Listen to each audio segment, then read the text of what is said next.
Yo, amanya gange bampita Challenge Producer International. Banango lwale nina mukyemmenyesemu omutima ate nga siro erusoose. Ene message egenda eri buli omu omuyimbi. Naddala babayimbi abeeyita abanene nga balinga bayuza. Manyinze ndi producer studio yangiyita International. Ekitegeera nina obuyimba bwange bwenkoze bungi nnyo bukubye nezitakubye nyingi nnyo kuba mbadde mu industry ebbanga ddene. Ne wali abantu abamu bayuza nga bayimbi nga beeyita nti bakabi nnyo.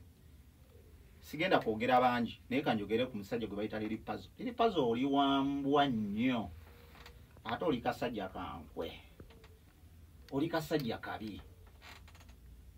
Sembirize naawe ebbanga nnyo, ndirize naawe ebbanga ng'okyali wali ng'okyanoonya yiti ng'ebuze onoonya yiti onoonyeza yiti nojja nonneegayirira ne tukola olimba ne alien skin.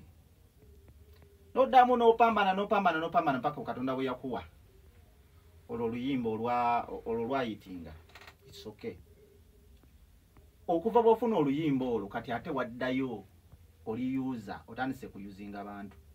Banange eno message Jex temunagitegeera bulungi naye kamba nnyonnyola ekyaliwo. Lili Puzzle ng'ajja bulungi nnyo sinze yamukubira essimu ajje mu studio yange akola oluyimba. Yajja bulungi nnyo nga ye packaginze Challenge mwana nkwegayiridde taata nfukamidde ku mavivi sina na bulungi ssente. Challenge nkusaba onkolera oluyimba lw'ensujju kuba mpulira ndaba abantu balwogerako nnyo. Sinze yamuyita ekitegeeza yajja ewange nga kimanyi nti ndi wakabi. Najja ewange bulungi nnyo ne mukolera oluyimba olwo. Lili Puzzle ye muntu gobeera naye mu studio ne mubeeramu ne musulamu n'okusulamu. Nesigena na wange okitegeera nentuula ku byuma nempulira nga binkeese nensoka nenfulumamu newabweru neneeyirako amazzi nenzira ng'obwongo bubuze. Oluyimba olwo twalutula mu lunnyo ne bibizana n'amuyiiza parts ne tuvaawo nga tukkiriza nti oluyimba lulikkiriya. Lili Puzzle ne mugamba mwana waliwo oluyimba lwe wata nga twali twolede tulukozewa naye luno nkulaba togenda dduta ne kaŋŋamba nja dduta ngenda dduta luno Challenge ngenda dduta nenkagamba mwana ngera buli bwe kadda mwana nkiraba nkulabamu olukwe togenda dduta oluyimba lwange lwakedde ddi mbadde ndi wano nga kansindikira message nga kalukoze kalutadde kalina gye kalukoledde ewalala.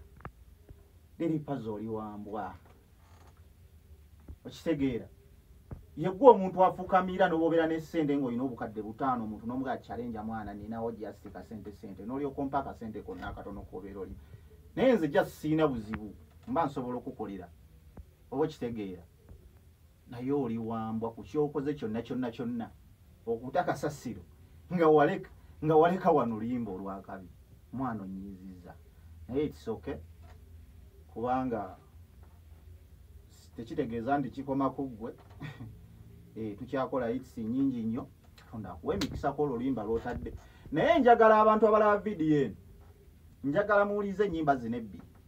Oluyimba lwatadde n'oluyimba lwe yalayika mu studio ombuli oluyimba kyo lwalibadde lusobola okutambula ku market eno eriko okitegeera luyimba kyo lusobola okutambula ku eno mu market ate bwe kataba ngenda dduta ate ngenda dduwa artist mulala.